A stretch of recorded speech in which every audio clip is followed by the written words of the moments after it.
கருணாநிதி வரலாறுனா அவ்வளவு பெரிய வரலாறா?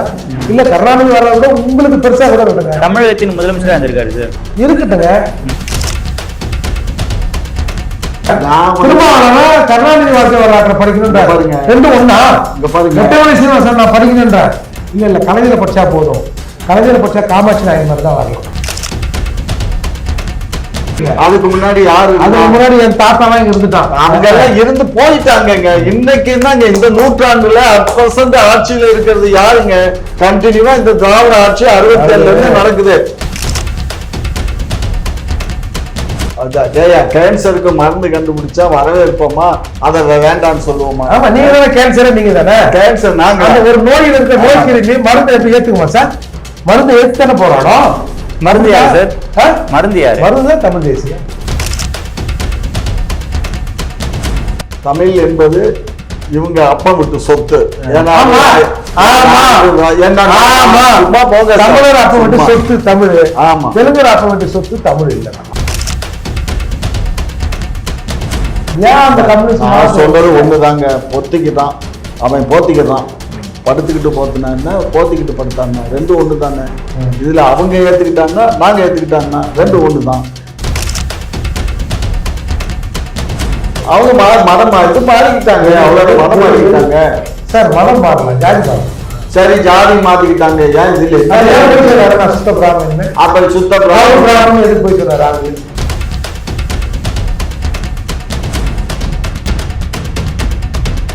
குக்கு செய்தி நேயர்களுக்கு வணக்கம். இன்றைய சிறப்பு விவாத நிகழ்ச்சிக்காக நம்முடைய இருந்திருப்பவர் புரட்சி தமிழ் கட்சியின் தலைவர் வழக்கறிஞர் ஏர்போர்ட் மூர்த்தி அவர்கள் மற்றும் திமுகவின் ஆதரவாளர் முனைவர் காமாட்சி நாயுடு அவர்கள். வணக்கம் சார். வணக்கம் சார். வணக்கம் சார். இப்போ நீங்க சொல்லியிருந்தீங்கல்ல, பட்டியலின தலைவருக்கு வந்து உரிய அங்கீகாரம் கிடைக்கல, இப்பதான் கொடுக்குறாங்கன்னு சொல்லியிருந்தீங்களே. ஆனா பட்டியலின தலைவருக்கு, பட்டியலின மக்களுக்கு தலைவராக இருக்க திருமாவளவர்கள் என்ன சொல்றாருன்னா, திராவிடம் என்பது கருத்தியல், இது வந்து தவறான ஒன்றா இல்லைன்னு சொல்லிட்டு சொல்றாரு. திருமாவளவன் அவர்களை எங்க அண்ணன் தான் அவரு. அவர் வந்து நீங்க வந்து ஒரு ஒடுக்கப்பட்ட மக்களின் தலைவராக பார்க்காதீங்க சார். அவர் ஒரு திராவிட அனுதாபி, திராவிடத்தை முட்டு தாங்குகிற ஒரு முட்டுத்தாய், அப்படி பாருங்க. நீங்க நாங்கெல்லாம் ரெட்டமலை சீனிவாசன், அம்பேத்கர், அயோத்தியாசர், எம்சி ராஜா புஸ்தகங்களை படி, நம்ம இளைஞர்கள் படிக்க வேண்டும். அப்போதான் அவன் அப்பனை மாதிரி இவன் ஓட்டு போடாமல் இவன் யாருக்கு ஓட்டு போடணுன்றதை முடிவு பண்ணி தெளிவாக சிந்தனையாக இருப்பான் அப்படின்னு நாங்கள் சொல்கிறோம் சார். திரும்ப சொல்கிறாரு, கலைஞர் கருணாநிதியின் வரலாற்றை இளைஞர்கள் படிக்கணும். நீங்கள் முடிவு பண்ணீங்க எந்த வரலாற்றை இந்த இளைஞர்கள் படித்தா அவன் சீர் போடுவான் இல்லை சீர் கெடுவான்னு நீங்கள் பார்த்துங்க. நீங்களே சொல்லுங்கள் நியாயத்தை. கருணாநிதி வரலாறுனா அவ்வளோ பெரிய வரலாறா? இல்லை கருணாநிதி வரலாறு கூட உங்களுக்கு பெருசாக கூட இருக்கட்டுங்க. தமிழகத்தின் முதலமைச்சராக இருந்திருக்காரு சார். இருக்கட்டுங்க. ஏங்க எம்சி ராஜா இந்த சமூகத்துக்கு சொல்லாததை, அயோத்தியாசன் இந்த சமூகத்துக்கு சொல்லாததை, ரெட்டமலை சீனிவாசன் இந்த சமூகத்துக்கு சொல்லாததை கருணாநிதி சொல்றாரா? கண்ணே, இவரு கதை சொல்றாரு. ஒரு விஷயம் நல்லா புரிஞ்சுக்கோ. ஆட்சி அதிகாரத்துல இருந்து சொல்லி அந்த காரியத்தை நிறைவேற்றுறதுங்கிறது வேற. ஏதோ ஆட்சி அதிகாரம் இல்லாத போது ஒரு கதை எழுதுவதோ அல்லது இதை பத்தி பேசுவதோ, மேடைகளில் பேசுவது, இது வந்து ஏற்புடையது அல்ல. இப்ப கூட சீமான் பேசுறாரு மேடையில், அது கணக்குல ஆகுமா? ஆட்சி பொறுப்புல இருக்கக்கூடியவங்க பேசி அதை செயல்முறைப்படுத்தும் போதுதான் அது செயல் வடிவத்தில். அதை விட்டுட்டு அவர் அந்த பண்டிதர் சொன்னாரு, இந்த பண்டிதர் சொன்னாரு, அவர் சொன்னார், இவர் சொன்னார்னு ஏதோ முளம் போட்டுக்கிட்டு நீங்க இருக்காரு. நான் சொன்னது என்ன, நீங்க சொல்றது என்ன சொன்னீங்க? நீங்க ஏதாவது ஒரு விவரமா அவங்க புத்தகத்தை படிச்சு, அவங்க புத்தகத்தை படிச்சு என்னையா வரப்போகுது? அவங்க எந்த காலத்துல சொன்னாங்க, எந்த அரசியல சொன்னாங்க? அரசியலில் தலைவராக இளைஞர்கள் கலைஞர் வாழ்க்கை வரலாற்றை படிக்க வேண்டும். ஆமா, அப்படின்னு திரும்ப இதுல என்ன தப்பு இருக்கு? அதுக்கு இந்த நூற்றாண்டு, அந்த நூற்றாண்டு என்ன அதுக்கு ஒரு மீம்ஸ் போட்டிருக்காங்க. ஆமா ஆமா படிக்கணும் தான். வெள்ளிக்கிழமைன்னு ஒரு புத்தகம், வானுக்கு விருந்து, வான்கோழி, நச்சுக்கோப்பை, இந்த மாதிரி புத்தகங்கள்லாம் படிக்கதான்பா வேணும். கண்ணே, அவர் ஆட்சி அதிகாரத்துக்கு வரும்போது அவர் திரைப்படத்துல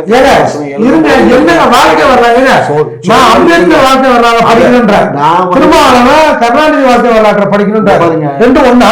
இங்க பாருங்க, நெட்டவழி சீனிவாசன் நான் படிக்கணும்ன்ற இல்ல கலைஞரை படிச்சா போதும், கலைஞரை படிச்சா காமாட்சி நாயன் மாதிரி தான் வரலாம். ஆமா, காமாட்சி நாயுடு யார் வீட்டுல போய் கண்ணை வச்சான், யார் வீட்டுல கொள்ளையடிச்சான், யார் குடிய கெடுத்தான், யார் திங்கிற சொத்துல மண்ணெல்லி போட்டான் சொல்லுங்க. ஆமா, தமிழ் தலையில மண்ணெல்லி போட்டுக்கீங்களா? தமிழனை வாழ வைத்ததே நாங்கள் தான். முதல் தமிழன்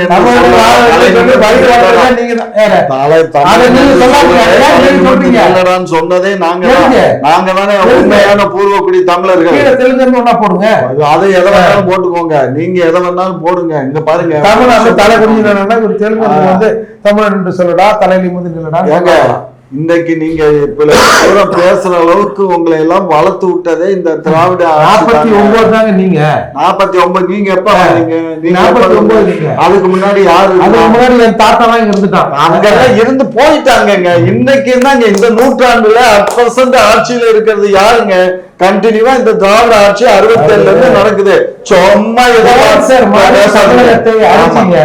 இன்னைக்கு அந்த கேன்சருக்கு மருந்து கண்டுபிடிக்கப்படுகிறது. அந்த மருந்து தான் தமிழ் தேசியம். அதுதான் உங்களுக்கு எரிச்சலே. ஆமா, கேன்சருக்கு மருந்து கண்டுபிடிச்சா வரவேற்போமா, அதை வேண்டாம்னு சொல்லுவோமா? ஆமா, நீங்க தானே கேன்சர், நீங்க தானே கேன்சர். நாங்க ஒரு நோயில் இருக்க நோய் கிருமி மருந்து எப்படி ஏத்துக்குமா சார்? மருந்து ஏத்து தானே போறானோ. மருந்து யார் சார்? மருந்து யார்? மருந்து தான் தமிழ் தேசியம். ஆமா, தமிழ் என்பது இவங்க அப்பம் விட்டு சொத்து.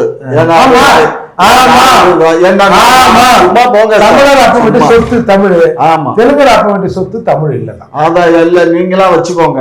இங்க பாருங்க, நீங்க இப்படி எல்லாம் பேசிட்டு இருந்தீங்கன்னா நீண்ட காலம் நீங்க அரசியல் பண்ண இயலாது. பரவாயில்ல, தமிழக தானே பண்றோம். நீங்க தமிழ் பண்ணுவீங்க, நீங்களும் சீமானும் பண்றோம் சார். நீங்க வந்து அடாதடி அரசியல் பண்ணி வெற்றி பெறலாம்னு நினைக்கிறீங்க. மக்களை ஏமாத்த நாங்க விட மாட்டோம், நாங்க சொல்ல வரோம். மக்களை ஏமாத்துறமா இல்லையாங்கிறது மக்களுக்கு தெரியுங்க. நீங்க என்ன மனமாற்றம் பண்றீங்க? மக்களுக்கு தெரிஞ்சாதான் அவன் நீ எங்களை ஏமாத்துறன்னு சொல்லியிருப்பானே. இப்பதானே தட்டி எழுப்பியப்பா காமாட்சி நாயெல்லாம் உங்களை ஏமாத்துறாங்கப்பா அப்படின்னு சொல்ல பிறகு அப்படியாண்ணா ஆமாண்ணா அப்படின்னு கொஞ்சம் பேர் இன்னைக்கு தெளிவடைஞ்சிருக்காங்க சார். தெளிவடைகிறானா? ஆமா, இப்ப நீங்க பேசுற பேச்சுக்கு உங்களை பத்தி ஊன்னு போந்து எழுதுறாங்க எல்லாத்துலயும். ஆமா, நீங்க அப்ப ஒரு 200 ரூபாய் ஊபிச வச்சு அதை பாரு இதை பாரு, அது அவ்வளவு நிலை இவ்வளவு நிலை கொச்சையா போட செய்யறதுக்கு ஆளுங்களை வச்சு ஏங்குறீங்க. ஆமா, மூர்த்தி சார், திரு தமிழிசை அவர்கள் என்ன சொல்றாங்கன்னா, நம்மளுடைய எதிர்கட்சிகள் எல்லாமே பாத்தீங்கன்னா உதிரிகளா இருக்கக்கூடாது, ஒன்றிணைந்தாதான் திமுக வீழ்த்த முடியும்னு சொல்றாங்க. அப்படி பார்க்கும்போது திமுக அந்த அளவுக்கு வலுவா இருக்குன்னு நம்ம எடுத்துக்கணுமா, இல்ல இவங்க வலுவில்லாம இருக்காங்க எடுத்துக்கணுமா? இல்லை, எதிர்கட்சிகள் சிதைந்திருக்குதுங்க. இன்னைக்கு திமுக ஆட்சிக்கு எதிராக அப்படின்னு சொல்லாதீங்க. இப்போ அரசு ஒரு 40% ஓட்டுகளை மொத்தமாக வாங்கி ஜெயிச்சாரு வச்சுங்க, மிச்சம் 60% அதை செதறி இருக்குல்ல. அது அந்த 60% இந்த 40%க்கு எதிரான ஓட்டு தான். அப்போ செதறி இருக்கிற போது அந்த பெரும்பான்மை சிறுபான்மை ஆகுது இல்லை. அதால் திமுக ஆட்சிக்கு எதிராக இல்லை திமுக திராவிட சித்தாந்தத்துக்கு எதிராக ஒன்றிணை வேண்டும், திமுக தோக்க வேண்டும் என்று நினைப்பவர்கள் ஓரணியில் நாம் அணியமாகும். இவங்க சொல்றாங்கல்ல, கூட்டணி வேற கொள்கை வேற அப்படின்றாங்களே. அப்ப நோக்கம் என்ன? அவங்க கூட்டணி ஜெயிக்கணும், இல்லை இவர்கள் தரப்பு ஜெயிக்கணும்.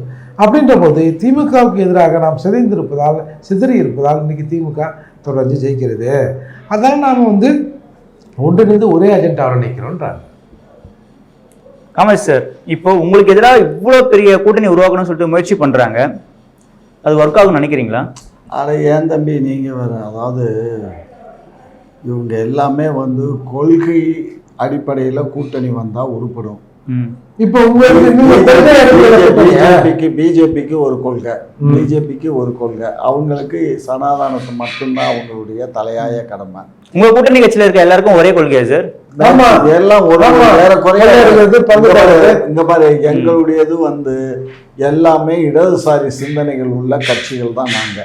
நாங்கள் சித்தைகளாகட்டும் கம்யூனிஸ்டுகளாகட்டும் எல்லாருமே நாங்க வந்து இடதுசாரி சிந்தனை உள்ள கம்யூனிஸ்டுகளே சரியா, இடதுசாரி சிந்தனைகள் உள்ள கட்சி தான் எங்களுடைய கூட்டணி கட்சி. அவன் கொள்கையை பேசாம, அதாவது ஏதாவது வைர வழக்கத்துக்கு இன்னைக்கு திராவிட கொள்கை பேசி பின்னாடி அலையுது. நீங்க இன்னும் பெருசா ஒரு வியாக்கரணம் பாருங்க, நான் சொல்றது உண்மையான அரசியல் ரீதியாக போகுது. இல்லைன்னா கை கட்டி காசு வாங்கி போனா கம்யூனிஸ்ட் சரியா. ஒரு 5 வந்து நீங்க சொல்லக்கூடிய பாரதிய ஜனதா கட்சியும் பாட்டாளி மக்கள் கட்சியும் திரு சீமான் அவர்களும் எடப்பாடி பழனிசாமி அவர்களும் அதுக்கப்புறம் தேமுக இவர் நம்ம திராவிட கழக முற்போக்கு கழகம் இவங்க எல்லாமே ஒன்று சேர்ந்தா இவங்களுடைய கொள்கை எப்படி சரியா இருக்கும்? ஒரு கட்டி சொல்ல கம்யூனிசமும் திராவிடமும் ஒன்றா? நாங்கள்லாம் இடதுசாரி கொள்கை தான் கண்ணு. கம்யூனிஸ்டத்தை நாங்கள் ஏற்றுக்கிட்டோம்ல. எங்களுடைய திராவிட பாரம்பரியமே வந்து கம்யூனிஸ்டத்தை. ஐயா நீங்க கம்யூனிஸ்ட் ஏத்துக்கல, கம்யூனிஸ்ட் தான் திராவிட சேர்ந்த ஒண்ணுதான். அவன் வெறும் மாறி நிக்கிறாங்க கம்யூனிஸ்டுகள். ஏன் அந்த கம்யூனிஸ்ட் சொல்றது ஒண்ணுதாங்க. பொத்திக்கிட்டான் அவன், போத்திக்கிறான். படுத்துக்கிட்டு போத்துனா போத்திக்கிட்டு படுத்தான்னா ரெண்டும் ஒண்ணு தானே. இதுல அவங்க ஏத்துக்கிட்டான்னா நாங்க ஏத்துக்கிட்டான்னா ரெண்டு ஒண்ணுதான். ஆகையினால உங்கள வந்து அவங்க கரைஞ்சிட்டாங்கன்றாங்க. நீங்க அவங்க உங்ககிட்ட கரைஞ்சது எவ்வளவு நாசுக்கு அழகா சொல்றீங்க. எங்கள்கிட்ட அவங்க கரையில, எங்கள்கிட்ட வளர்ந்துருக்காங்க. இன்றைக்கு ஆட்சி கம்யூனிஸ்ட் வாயில எதனா வச்சிருந்திருப்பானா? கம்யூனிஸ்ட் ஏன் அவங்க போர்க்கொடி தூக்குறாங்க, அதெல்லாம் தூக்குனாங்க. அப்படியே நமக்கு என்ன வேணும் வாங்கிக்க போ அப்படின்னு இருக்கீங்க. அதெல்லாம் சும்மா இருங்க சார். நீங்க ரொம்ப ஓவரா எல்லாத்தையுமே கழுவி ஊத்துறீங்க. இங்க பாருங்க, இது நல்லது இல்லைங்க, உடம்புக்கு ஆகாது. கொஞ்சம் கம்யூனிஸ்டுகள் போராட்டம் பண்ணிருக்கணுமா வேணாம்? கம்யூனிஸ்டுகள் என்னைக்கு போராட்டம் பண்ணல. இப்ப எங்க கூட்டணிங்கிறதுனால போராட்டம் பண்ணாம இங்க பாருங்க, இந்த இதுல சாம்சங் சமாச்சாரத்துல கம்யூனிஸ்ட் அவங்க போராட்டம் பண்ணத்தானே செஞ்சாங்க. கடைசியில பேச்சுவார்த்தையில தானே கம்பெனியோட திமுக அரசு நிக்குதுன்னா அப்புறம் 2 நாள்ல எல்லாம் பேசிக்கிறான்ட்டாங்கன்ட்டான். இன்னைக்கு அந்த பிரச்சனை தீர்வுக்கு வருதா? தீர்வுக்கு வந்துச்சா வரலையா? வேலை பாக்குறானா இல்லையா? சும்மா இந்த கதையெல்லாம் விடக்கூடாது. இந்த புரோட்டா வேலையெல்லாம் எங்கிட்ட வந்து ஏற்கனவே புரோட்டா எல்லாம் சாப்பிட்டாலே தான். நீங்க புதுசா புரோட்டா சுட்டு கொடுக்க வேணாம் சார். ஒரு பக்கம் எதிர்கட்சிகள் எல்லாரும் ஒன்றியறாங்க, இதெல்லாம் ஒரு பக்கம் இருந்தாலும் திமுக கூட்டணி நிலைக்குமா சார்? நிலைப்பதற்கான வாய்ப்பு இல்லை சார். சரி, நிலைச்சாலும் என்ன எடுக்குது? ஒரு படி மேலேயே போய் சொல்றேன் சார். 2024 காமாட்சி ஐயா சொல்ற மாதிரி திமுக ஆட்சி பண்ணிட்டா என்ன நாட்டுல பாதி பேர் செத்துருவாங்க. கர்ம அனுபவிச்சுதான் ஆகணும். தமிழ்நாட்டு தலைவருக்கு இதான அனுபவிச்சுதான் ஆகணும். நான் மாட்டேன்னு சொல்ல முடியுமா? இல்ல நான் வந்து கமலஹாசன் சொன்ன மாதிரி இல்லையா நான் கோச்சிங் நான் வெளிநாட்டுக்கு போறேன் அப்படின்னு தமிழக மக்கள் சொல்லல. எங்க பேசிட்டு அங்க போறாரு கமல்கிட்ட. அவர் தானே சொன்னாரு நான் நாட்டை விட்டு போறேன்னு. சரி சரி, அந்த மாதிரி சொல்ல முடியுமா? அழுதாலும் புரண்டாலும் நம்ம தான் புள்ள பித்தாகணும் ஒரு பழமொழி இது இல்லை. அந்த மாதிரி சரி, அந்த மாதிரி ஒரு துர்பாக்கியம் திரும்பவும் வந்தா சரிப்பா வந்து இது நம்மளை பிடிச்சது இன்னும் 10 வருஷத்துக்கு இப்படி தான் இருக்கும் பொழுது நம்ம அனுபவிச்சு தான் சார் போகணும். ஆனால் சித்தாந்த ரீதியாக இன்றைக்கு இவங்களாம் எங்கள் கூட்டணி ஸ்ட்ராங்கா இருக்கிறது, எங்கள் கூட்டணியில கையை விட முடியாது, எங்க கூட்டணியில் உள்ள காலை விட முடியாது யார் சொல்றான்? இருட்டில் போறவன் சத்தமா பாட்டு பாடினே போவாங்க, பேகி வந்துருப்பது. அந்த மாதிரி மூச்சுக்கு 300 தடவை எங்கள் கூட்டணியை உடைக்க முடியாது, யார் வந்தாலும் பிரிக்க முடியாது, எங்கள் சித்தாந்தத்துக்குள் மூக்கை நுழைக்க முடியாது அப்படின்னு சொன்னாலே இவர்கள் அந்த பலவீனமான நிலையில் தான் இருக்கிறார்கள் தான் அர்த்தம். ஒன்றும் இல்லை சார். இப்போ 10 5 உன்னப்பா ஆளுக்கு ஒரு 25 போங்கப்பா வாங்கப்பான்னா வந்துட போறாங்க. வாய்ப்பு இருக்கு சார். ஒரு சீட்டு, ஒரே ஒரு சீட்டை திமுக கூட்டணியிலிருந்து உருவினா போதும், போலும் வந்துடும். எப்படி எல்லாம் பேச கத்துக்கிட்டு இருக்காங்க பாருங்க. அதாவது இவங்கெல்லாம் வந்து பேச கற்றுக் கொடுத்ததே எங்க தலைவர்களுடைய முன்னணி தலைவர். நாம தெலுங்கு பேசுற மாதிரில சொல்றாரு. என்னமோ இவரு எங்களை பத்தி விமர்சனம் பண்றீங்க. விமர்சனம் பண்றதுக்கு ஒரு அளவுகோல் இருக்கு சார். உங்க அளவுகோல் என்ன அளவுல நீங்க பேசுறீங்களோ அந்த அளவுகோல் எல்லாத்தையும் பார்த்து இல்ல. நீங்க ஒரு சீட்டை உருவனா உங்க கூட்டணி உழுந்துருப்போம். உங்க கூட்டணி மட்டும் தானே சார் சொல்லுது நாங்கள் வலுவா இருக்கோம், நாங்கள் வலுவா இருக்கோம், எங்களை பிரிக்க முடியாது. எங்க முடிஞ்ச ஒரு சீட்டை இழுத்து பாருங்களேன், சேலஞ்ச் பண்றேங்க. எங்க கூட்டணியில் இருக்கக்கூடிய யாராவது எடுத்து பாருங்க, வருங்க, பண்ணுங்க, பண்ணுங்க, பாருங்க. இங்க பாருங்க, எங்களுக்கு அப்படியே போனாலும் அதை பற்றியும் எங்களுக்கு கவலை இல்லை. நான் தான் சொல்றேனே, வெற்றியின் தோல்வியை பற்றி நாங்கள் அஞ்சுவதும் இல்லை, கெஞ்சுவதும் இல்லை. நீங்க நினைக்கிற மாதிரி பயந்தாலையோ எங்களுக்கு ஆட்சி போயிடுச்சேன்னு சொல்லி நாங்க இந்த நாட்டை விட்டு ஓடி போயிட மாட்டோம். புரிஞ்சுக்கோங்க, இந்த நாட்டுல தான் இருப்போம். 13 ஆண்டு இல்ல, 10 ஆண்டு இல்ல, மீண்டும் ஆட்சிக்கு வந்திருக்கோம். திரும்ப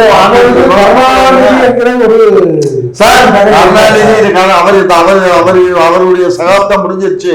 இப்ப இந்த சகாப்தம் எங்க மு.க. ஸ்டாலினுடைய சகாப்தம். அடுத்த தலைமுறை சார். அவர் இல்லாத போதுதான் நாங்க ஆட்சிக்கு வந்திருக்கோம். அவர் இல்லாத போதுதான் அவர் இல்லாத போது 24 இதுல வந்து நாங்க 21ல வெற்றி பெற்றோம். அவர் இல்லாத போது 24ல வெற்றி பெற்றிருக்கோம்.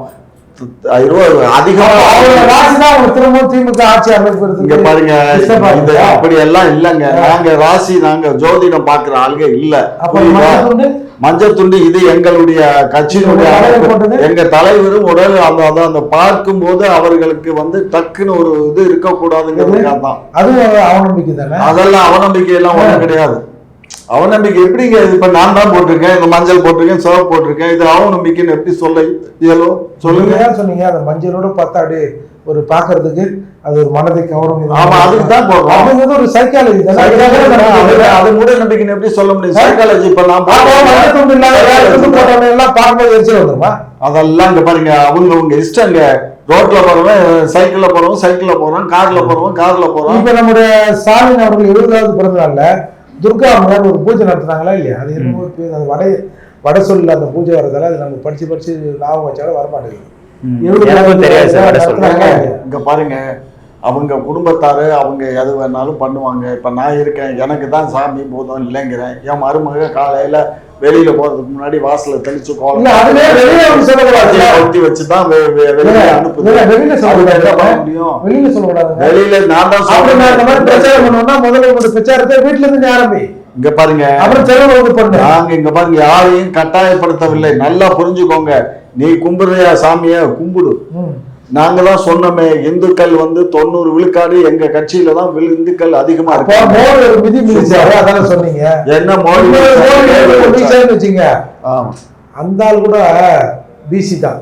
நாங்க தான் உண்மையான பிராமணர்கள் மாதிரி ஆச்சாரத்துல கடைபிடிப்போம்னு சொன்னாலும் நீங்க ஆச்சரியப்படுத்துறீங்க. நீங்க எதை வேணாலும் பேசுவீங்க, எப்படி வேணாலும் பேசுவீங்க. நீங்க சப்பாத்தியை போடுறவரு இப்படியும் போடுவீங்க இப்படியும் போடுவீங்க. ஏன்னா நீங்க சட்டை கட்டி பூண்ல காட்டின கவுல் பிராமின் வழியில் வந்தவர்கள் தானே நீங்க. ஏங்க அவரே பிராமின் இல்லைன்னு நான் சொல்லி நீங்க அவர் பிராமின்ங்கிறீங்க. அவர் எப்படி பிராமின் ஆவாரு? ராஜீவ் காந்தி காட்டின ராஜீவ் காந்தி போய் கேளுங்க. நாங்க அவர்கிட்ட நான் உங்கள்கிட்ட நான் கேட்கிறேன், அவர் எந்த போய் பூண்ல வந்து காட்டாரா சட்டையை வச்சு அவரு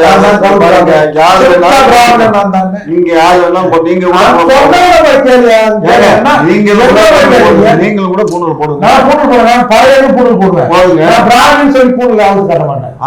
அது அவருடைய இஷ்டங்க. ஒவ்வொரு சனி மனிதனுடைய சௌகரியம் நம்ம தலையிடுறது ஒரு ஹிஸ்டாரிக்கல் பேக்ரவுண்ட் இருக்கணுமா இல்ல அவங்க இஷ்டம். நான் பிராமின் நல்லா சொல்ல முடியும் கண்ணே. அவர் எப்படி பிராமின் ஆவாரு? அவங்க தாத்தா யாரு, அவங்க பாட்டி யாரு, அவங்க அப்பா யாரு, இதெல்லாம் எடுத்து பாருங்க. காஷ்மீர் பிராமின் இல்ல, காஷ்மீர் முஸ்லிம். அவருக்கு ஏதோ நீங்க பாருங்க, அவங்க இந்துக்களா மதம் மாறிக்கிட்டாங்க கண்ணு. அவ்வளவுதான் கண்ணு. அவங்க பிராமினா மாறல, இந்துக்களா மாறிக்கிட்டாங்க. அவங்க முஸ்லீம். சரியா?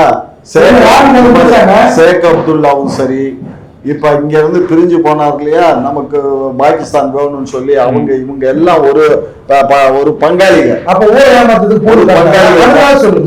ஒரு பங்காளிகள் தான். இந்த பங்காளி மோதிலால் நேரு இருக்காரு இல்லையா, நம்ம நேருடைய அப்பாவுக்கு தாத்தா இருக்காருல்ல, அவங்க குடும்பம் எல்லாமே முஸ்லிம் குடும்பம் தான். அவங்க தான் அப்படியே மாதிரி வர்றாங்க. இதுல வந்து இங்க பாருங்க, இந்த இவருடைய அம்மா ஹஸ்பண்ட் இந்திரா காந்தியுடைய ஹஸ்பண்ட் யாரு யோசிச்சு பாருங்க. பெரோஸ்கான் யாரு? முஸ்லீம். அவருக்கு பிறந்ததுதான் ராஜீவ் காந்தி, சஞ்சய் காந்தி. அவங்க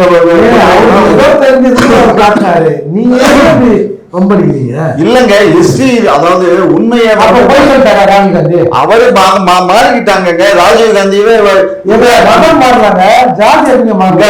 இந்திரா காந்தியவே வந்து பிராமணர்களுடைய இதுபடிதான் அவங்க எரிச்சாங்க.